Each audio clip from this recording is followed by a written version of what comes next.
வணக்கம். முதல் உரை. மேலும் அவர், இந்த வார்த்தைகளின் விளக்கத்தை கண்டறிகிற எவரும் மரணத்தை ருசிக்க மாட்டார்கள் என்றார். ரொம்ப எளிமையான அழகான ஒரு வரி. தொடக்கத்தை நம்ம கவனிக்கணும். மேலும்னு தொடங்குது. அப்போ என்ன அர்த்தம்னா, இதுக்கு முன்னாடி அவர் நிறைய பேசியிருக்காருன்னு அர்த்தம். இப்போது நான் தொடக்கத்தில் காணொளிகளை உருவாக்கின போது ஒரு வாசையை கேட்டிருந்தாங்க. ஒருத்தர் இவ்வளோ பேச முடியுமா அப்படின்னு ஆச்சரியமாக இருக்குன்ட்டு இருந்தாங்க. நானே சொல்லியிருக்கேன், எனக்கு பேசுவதில் அவ்வளோ ஆர்வம் கிடையாது. நான் நிறைய பேசுகிற ஆள் கிடையாது. ஆனால் உள்ளுக்குள்ளே அப்படியே எல்லாம் தேங்கி தேங்கி கிடக்கு. நம்மளை அறியாமல் ஒரு வாய்ப்பு கிடைக்கும்போது அப்படியே மீறி அந்த வார்த்தைகள் வெளியில் வரும். அப்போது அது அழகாகவும் இருக்கும். அது வெளிப்படுத்துவது எளிதாகவும் இருக்காது. அது ஒரு மாதிரி சிக்கலான நிலை. அதனால தான் நிறைய எழுத்தாளர்கள் சொல்லுவாங்க, எழுத்துங்கிறது பிரசவம் போன்றது அப்படிம்பாங்க. ஏன்னா உள்ளுக்குள்ளே இருக்கிறதெல்லாம் ஒரு குறிப்பிட்ட விதத்தில் வெளிப்படுத்தணும். வேறு விதமாக சொல்லணும்னா ஆய் போடுற மாதிரி தான். யோசிச்சு பாருங்கள், உடம்புக்குள்ளே அவ்வளோ தேக்கி வச்சுருக்கோம். அது வெளியேற்றினாலே ஒரு நிம்மதி வருது இல்லையா? அப்போ அது இன்னொருத்தருக்கு பயனுள்ளதாக இருக்கா இல்லையாங்கிறது ரொம்ப முக்கியம். இன்னொருவருக்கு பயனுள்ளதாக, அது அழகானதாக, புரிந்து கொள்ளும் விதத்தில் கோர்வையாக இப்படிலாம் வெளிப்படுத்துவது எளிது கிடையாது. அதற்கு தான் நிறைய பயிற்சி வேண்டியது இருக்குது. அதே சமயம் அதை அகங்காரத்தை கொண்டும் செய்ய முடியாது. இந்த அகங்காரம் இதை பேசலாமா அதை பேசலாமான்னு யோசிச்சுக்கிட்டே இருந்தால் நம்மளால் எதையுமே பேச முடியாது. இப்போ அதையெல்லாம் நம்ம கடந்து செல்ல வேண்டியது இருக்கும். அப்படின்னா நம்ம நிறைய விஷயங்களை புரிஞ்சிக்க வேண்டியது இருக்கும். அறிவு என்பது வேறு, ஞானம் என்பது வேறு. இப்போ அறிவுனா, இப்போது இந்த தாமஸின் சுவிசேஷம் எப்படி எழுதப்பட்டது, இது உண்மையா பொய்யா, எப்படி கண்டுபிடிக்கப்பட்டது, இயேசு என்பது வரலாற்றில் உண்மையாக வாழ்ந்தாரா, தாமஸுக்கும் அவருக்கும் என்ன சம்மந்தம், இப்படிலாம் நிறைய விளக்கங்களை தரலாம். அதெல்லாம் அறிவு. இப்போது அதனால் நம்மளுக்கு ஏதாவது பயன் இருக்கா? யோசிச்சு பாருங்க. ஒரு சாப்பாட்டை எப்படி சாப்பிடலாம், எப்படி சமைக்கலாம், எப்படி பரிமாறலான்னு பேசிக்கிட்டே இருப்பதனால பசி ஆறிடாது. அறிவுங்கிறது அதுதான். ஞானம்ங்கிறது அந்த உணவை உண்டு அதை ருசியை உணர்வது, பசியை ஆற்றுவதை உணர்வது, அதுதான் ஒரு ஞானம். இப்போது அந்த அறிவு நம்மளுக்கு பயனுள்ளதாக மாறும்போது அது ஞானமாக மாறுகிறது.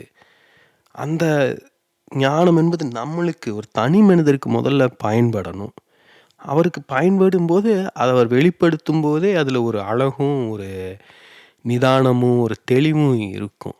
அப்போ அது மற்றவர்களுக்கும் பயன்படும்.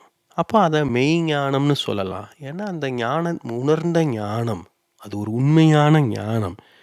இப்போது இயேசு ஒரு மெய்ஞானி. அவர் உணர்ந்ததை சொல்கிறாரு. இப்போ அவர் நிறைய படித்தவர் கிடையாது. அவருடைய அந்த வாழ்க்கையை கவனிச்சிங்கன்னா அவருக்குள்ளே ஒரு பதட்டம் இருந்துக்கிட்டே இருக்கும். ஏன்னா இதெல்லாமே ஒரு பெரிய விஷயம். நம்ம எல்லாம் சாதாரணமான மனிதர்கள். நம்ம எல்லோரிடமும் ஞானம் இருக்குன்னாலும் எல்லோராலையும் இதையெல்லாம் நுட்பமாக புரிந்து கொண்டு வெளிப்படுத்தும் திறன் இருக்காது. நம்மளுக்கு அந்த திறன் இருக்குது அப்படின்னு தெரிய வரும்போது பயமாக தான் இருக்கும். நம்ம என்னடா சாதாரண மனுஷன், நம்மளுக்கு எதுக்கு இதெல்லாம் அப்படின்னு தான் தோணும். ஏன்னா அது பெரிய பொறுப்பும் கூட. ஏன்னா நிறைய பேர் இதுக்காக ஏங்கிக்கிட்டு இருக்காங்க. ஏதான் சொல்லணும், எல்லோரிடமும் ஞானம் இருக்குது, நம்மளால் அதை புரிந்து கொள்ளும் அதை தொகுத்து கொள்ளும் திறன் இல்லை. அதுக்கு தான் திணறிட்டு இருக்கோம். அப்போ இன்னொருவர் அதை வெளிப்படுத்தும் போது நம்மளுக்குள்ள ஒரு ஒரு நிம்மதியை நிறைவையும் உணர்வோம். எந்தவித முயற்சியுமே இல்லாமல் அந்த புரிதல் நமக்குள்ளே நிகழும். அப்போ ஒரு பரவசமான உணர்வு இருக்கும். அது ஒரு மகிழ்ச்சி தரும் விஷயம்னாலும் பயம் தரும் விஷயம். யாராவது ஒருத்தர்னா ஏற்றுக்கொள்ளலாம். இப்போ நான் நண்பர்கிட்ட பேசும்போது நீ நல்லா பேசுகிற அப்படின்னா சரின்னு எடுத்துக்கலாம். நம்மளுக்கு சம்மந்தமே இல்லாத சில மனிதர்கள் நீ நல்லா பேசுகிற, நீ பேசுகிறத கேட்கணும் போல இருக்குது அப்படின்லாம் சொல்லும்போது உண்மையில் பயம்தான் வரும். அதையெல்லாம் கடந்து வருவதற்கு ஒரு தைரியம் வேணும். அது இதெல்லாம் எளிது கிடையாது. அதை நாம் கொஞ்சம் கொஞ்சமாக கை கொள்ளணும். நான் முன்னாடியே சொன்னது போல் எல்லோரிடமும் ஞானம் இருக்குது. அதை நம்ம தொகுத்துக்கிட்டோம், புரிஞ்சுக்கிட்டோம்னா அந்த ஞானம் நம்மை தவிர நம்ம சுற்றி இருப்பவர்களுக்கும் பயன்படும். நம்ம எல்லோருமே அதை குறித்து கொஞ்சமாவது அக்கறை கொள்ளணும். நம்முடைய ஞானம் நமக்கு பயன்படணும். குறைந்தபட்சம் நம்முடைய குழந்தைகள், நம்முடைய குடும்பத்தினருக்காவது பயன்படணும். ஒரு பரீட்சைக்கு ஒரு குழந்தை பயப்பட்டுட்டு இருக்குன்னா, அதுக்கு ஒரு தெளிவை தரணும், ஒரு நம்பிக்கையை தரணும். அதை மிதட்டி பயப்படுத்தக்கூடாது. அது ஏற்கனவே பயந்து போயிட்டுருக்கிற ஒரு குழந்தைக்கு ஒரு ஆறுதல் தரும்போது, அது தனக்குள்ள அந்த ஒரு திறனை, சக்தியை உணரும். அதுதான் உண்மையான ஆன்மீகம்னு சொல்லுவேன். அப்படி ஒவ்வொருவரும் நமக்குள்ள ஒளிஞ்சிக்கிட்டு இருக்க அந்த சக்தியை, திறனை நாம கண்டுகிட்டோம் அப்படின்னா, நம்மால வாழ்க்கையில எது வந்தாலும் எதிர்கொள்ள முடியும். இப்ப அந்த நிலைக்கு நாம் நம்மளை தயார் செய்து கொள்ளணும். முன்பே சொல்வது போல அதை நாம அனுமதிக்கணும் முதல்ல. நாம பலரும் பார்த்தீங்கன்னா, ஒரு சண்டை போடுற மனநிலையில தான் இருக்கோம். யாராவது ஏதாவது சொன்னாலே, "ஏய்" அப்படின்னு தான் நினைக்கிறோம் நம்ம. அவன் எதுக்கு சொல்றான்? ஏன் சொல்றான்? அப்படின்னு சந்தேக பார்வையிலேயே பார்க்குறோம். இப்ப மெய்ஞானம் என்பது அதையெல்லாம் கடந்தது. இப்ப இந்த வார்த்தைகளை எல்லாம் நீங்க விவாதிக்க முடியாது. கேள்வி கேட்டு பரிசோதிக்க முடியாது. இது அறிவுபூர்வமானது கிடையாது. முழுக்க முழுக்க உணர்வு பூர்வமானது. இப்போ கவனியுங்க இந்த வார்த்தைகள. இப்போ மேலும்னு சொன்னார்னா, அவர் நெறைய பேசியிருக்காரு. பேசினதுனால அவருடைய மனம் அப்படியே பக்குவம் அடைந்து இந்த வார்த்தைகளை உச்சரிக்கும் தருணத்துக்கு சேர்ந்திருக்கு. இப்போ அவரும் மனதளவில் தயாரா இருக்கார். இயேசுவும் மற்றவர்களும் அதை கேட்பதற்கு புரிந்து கொள்ளும் நிலைக்கு தயாராக இருக்காங்க. இப்போ ஒரு அருமையான தொடக்கமான இந்த வரி இருக்கு. என்ன சொல்றாருன்னு பாருங்க. இந்த வார்த்தைகளின் விளக்கத்தை கண்டறிகிற எவரும் மரணத்தை ருசிக்க மாட்டார்கள். கொஞ்சம் யோசிச்சு பாருங்க. மரணத்தை நம்மால வெல்ல முடியுமா? மரணம் எப்போ நிகழும் நம்மளுக்கு தெரியாது. இப்போ நாம மரணம் அடையாம இருக்கோம் இல்லையா? அப்ப நாம் இப்போ வென்றுட்டோம்னு சொல்லலாம் இல்லையா? அப்படி ஒவ்வொரு கணமும் நாம தெளிவா இருந்தாலே போதும். அதுதான் வாழ்க்கை. நம்ம 20 வருஷம் கழிச்சு சாவோமா இல்லையான்னு நம்மளுக்கு தெரியாது. 50 வருஷம் கழிச்சு சாவோமான்னு தெரியாது. இப்போ நம்ம சாகாம இருக்கோம். அப்போ இன்றைய கணத்தை நம்ம ஒழுங்கா வாழ வேண்டிய பொறுப்பு நம்மளுக்கு இருக்கு. அவ்வளவுதான்.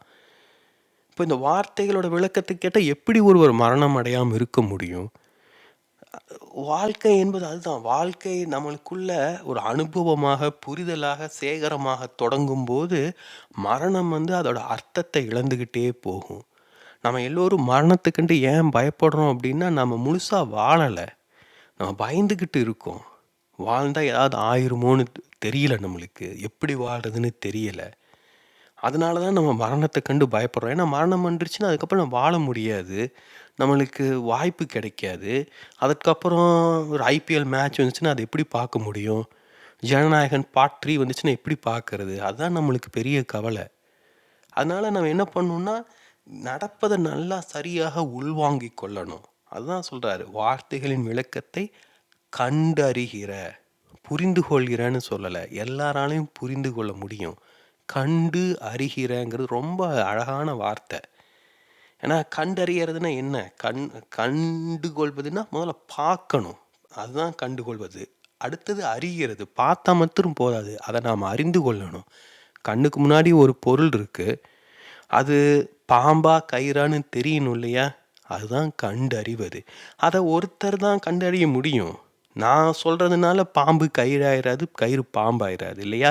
நீங்க கவனிச்சு அதை புரிஞ்சுக்கணும். அதை தனி மனிதர் ஒருவராக சுயமாக செய்யணும். இது ஒரு இனிப்பை ருசிப்பது போல.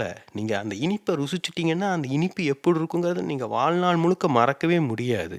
யோசிச்சு பாருங்க. இனிப்பின் சுவை எங்களால் மறக்க முடியுமா? அதுதான். ஏன்னா அந்த சுவை என்பது நம்முடைய மனதில், நினைவில் மட்டும் இல்லை, நம்ம உடலும் அதை அறியும். இனிப்பு நம்ம எல்லோருமே விரும்புவோம் இல்லையா? அதுதான் உண்மையான புரிதல் என்பது.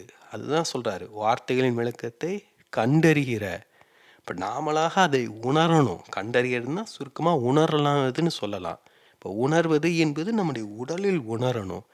ஃபஸ்ட்டு அது மனம் கிரகித்து உள்வாங்கிக் கொள்ளணும். அப்புறம் நம்ம உடலில் உணரணும். அப்போது முழுமையாக நம்ம சைக்கிள் ஓட்டுவது போல, நீச்சல் அடிப்பது போல, தாய்மொழியில் பேசுவது போல, நம்முடைய உடலின் சூடு போல அது எப்போதுமே நம்முடையே இருக்கும். அப்போ அந்த வார்த்தைக்கும் நம்மளுக்கும் எந்த வித்தியாசமுமே இருக்காது. உண்மையில் நம்ம மெய்ஞானத்தை இப்படி தான் உள்வாங்க முடியும். இப்படி தான் உள்வாங்கிக் கொண்டாகணும். இத அறிவுபூர்வமாக சிந்திச்சுக்கிட்டு இருந்தோம் அப்படின்னா, அத நாம விலகி இருந்து பார்க்குறோம்னு பொருள். யோசிச்சு பாருங்க. நம்மளுக்கு வெளியில இருக்கிற ஒண்ண பத்தி தான் நம்ம ஆராய முடியும், அறிந்து கொள்ள முடியும். நமக்குள்ள இருக்கிறத நம்மால் உணர தான் முடியும். நமக்குள்ள இருப்பது வயித்து வலின்னா, வயிற்று வலிய நாம உணர்வோம். அப்புறமா அத கவனிச்சு, இது நேத்து வந்த மாரி இல்லையே, இது வேற மாரி இருக்கே, இன்னொரு இடத்துல வலிக்குதே அப்படின்னு தெரிஞ்சுட்டு கடைசியில அது பசின்னு தெரிஞ்சுக்கிறோம். அதுதான் கண்டறிவது. அத தான் நீங்க செய்யணும். இந்த வார்த்தைகள் எல்லாம் உங்களுக்குள்ள ஒரு புரிதல உருவாக்கிட்டு இருக்கும். ஒரு ஆறுதலையும், அமைதியையும் தரும். அது தந்துச்சுன்னா அவ்வளவுதான். அதுக்கு மேல நீங்க எதையும் போட்டு குழப்பிக் கொள்ளவே வேண்டாம். அந்த அமைதியை, ஆறுதலை அப்படியே உங்கள் ஆழ்மனம் கிரகித்துக் கொள்ள அனுமதியுங்க. அத கேள்வி கேட்காதீங்க, சந்தேகப்படாதீங்க. பல சமயம் மனம் முரண்டு பிடிக்கும். சண்டை போடுவதற்கு மனம் விரும்பும். ஏன்னா ஒரு போராட்டம் இருந்ததுன்னா, ஒரு சண்டை இருந்ததுன்னா, எதையாவது செஞ்சுக்கிட்டே இருக்க முடியும். அப்போ நாம வெளி உலகில் வாழ்ந்துக்கிட்டே இருக்கலாம். எதுவுமே இல்லன்னு வச்சுக்கோங்க, லைஃபே சலிச்சு போன மாரி இருக்கும், போர் அடிக்கிற மாரி இருக்கும். ஏன்னா மனதுக்கு செய்வதற்கு எதுவுமே இல்ல. இப்ப நாய் எதையாவது நோண்டிக்கிட்டே இருந்துச்சுன்னா, அது மகிழ்ச்சியாக இருக்கும். இன்னும் நல்ல உதாரணம் குரங்கு. அமைதியாவே இருக்க முடியாது அதனால. அதுக்கு ஏதாவது இருந்தா தான் அது மகிழ்ச்சியாக இருக்கும். என்கேஜ் ஆயிட்டே இருக்கணும். அதனால தான் மனம் ஒரு குரங்குன்னு சொல்லுவாங்க. மனம் எதையாவது தோண்டிக்கிட்டு, நோண்டிக்கிட்டு, விளையாண்டுக்கிட்டே இருக்கும். ஆனா, அதனால நாம நம்முடைய வாழ்க்கைய இழந்துருவோம். இப்போ இதெல்லாம் அப்படியே உள்வாங்கிக் கொள்ளுங்க, கிரகித்துக் கொள்ளுங்க. அவ்வளவுதான். நீங்க எதிர்காலத்துல எல்லாருமே மரணமுற்றே ஆகணும். அது இயேசுவாக இருந்தாலும் சரி, புத்தராக இருந்தாலும் சரி, நீங்களும் சரி, நானும் சரி. யாரும் வாழ்வாங்கு வாழ முடியாது. சாகாவரம் பெற முடியாது. ஏன்னா மரணம் இருந்தா தான் வாழ்க்கைக்கு ஒரு பொருள் இருக்கும். அப்படியே இன்னும் 5000 வருஷம் வாழ்வோன்னா யோசிச்சு பாருங்க. எதுவுமே செய்ய வேண்டாம். கல்லுக்கும் நம்மளுக்கு எந்த வித்தியாசமும் இருக்காது. ஆனா நம்ம இன்னும் 5 வருஷம் வாழுவோமா? 50 வருஷம் வாழ்வோமான்னு தெரியாத போது, நம்மளுக்கே ஒரு பதட்டம் வரும், ஒரு பயம் வரும். அப்போ வாழ்க்கைய ஒழுங்கா வாழணுங்கிற ஒரு எண்ணம் வரும். அந்த எண்ணம் நம்மளுக்கு வேண்டும். அப்ப நம்ம செய்வத சரியாக செய்வோம், உருப்படியாக செய்வோம், ஒழுங்காக உள்வாங்கிக் கொள்வோம், புரிந்து கொள்வோம். இப்ப அதன் அடிப்படையில் இந்த வார்த்தைகள உங்க ஆழ்மனம் கிரகித்துக் கொள்ள அனுமதியுங்க. இதில் ஏதாவது அமைதியை உணர்ந்தீங்க அப்படின்னா, அதுதான் உண்மை. அதுதான் உண்மையான ஒரு தியான நிலை. அதுதான் ஆன்மீக நிலை. அதுதான் ஞானம். ஞானம்ங்கிறது ரொம்ப பெரிய விஷயம்லாம் கிடையாது. எளிமையான விஷயங்கள். இந்த மாரி சின்ன சின்ன விஷயங்கள்ல இருந்து கொஞ்சம் கொஞ்சமா நம்ம ஞானத்த தொகுத்து கொள்ள முடியும். இத நீங்க கொஞ்சம் கொஞ்சமாக உணர்வீங்க. பொறுமையாக இத உள்வாங்கிக் கொள்ளுங்க. நன்றா நிம்மதியாக தூங்குங்க. நம்ம தூங்கும்போது நம்ம எதுவுமே செய்யறது கிடையாது. நம்மளுக்கு தேவையானதெல்லாம் தானா நம்முடைய உடல் பார்த்துக்கும், நம்ம சுத்தி இருப்பவங்க எல்லாமே நடந்துகிட்டு இருக்கும். நம்மோட முயற்சி இல்லாமலே நம்மால வாழ முடியும். நாம தான் நம்மோட முயற்சியை கொண்டு ஏதாவது செய்யணும்னு சொல்லி வாழ்க்கைய திரிபடைய செஞ்சிடறோம். கொஞ்சம் அதனால இப்போ இரவு நேரமாக இருக்கும். சீக்கிரத்திலே தூங்க போவீங்களா இருக்கும். அதனால அமைதியாக அப்படியே இந்த வார்த்தைகள் இது தரும் இந்த அமைதியை உள்வாங்கிக் கொள்ளுங்க. அது உங்களுக்குள் உள்ள ஆழமாக இறங்குவதற்கு அனுமதியுங்க. தொடர்ந்து நாளை சந்திப்போம். நன்றி.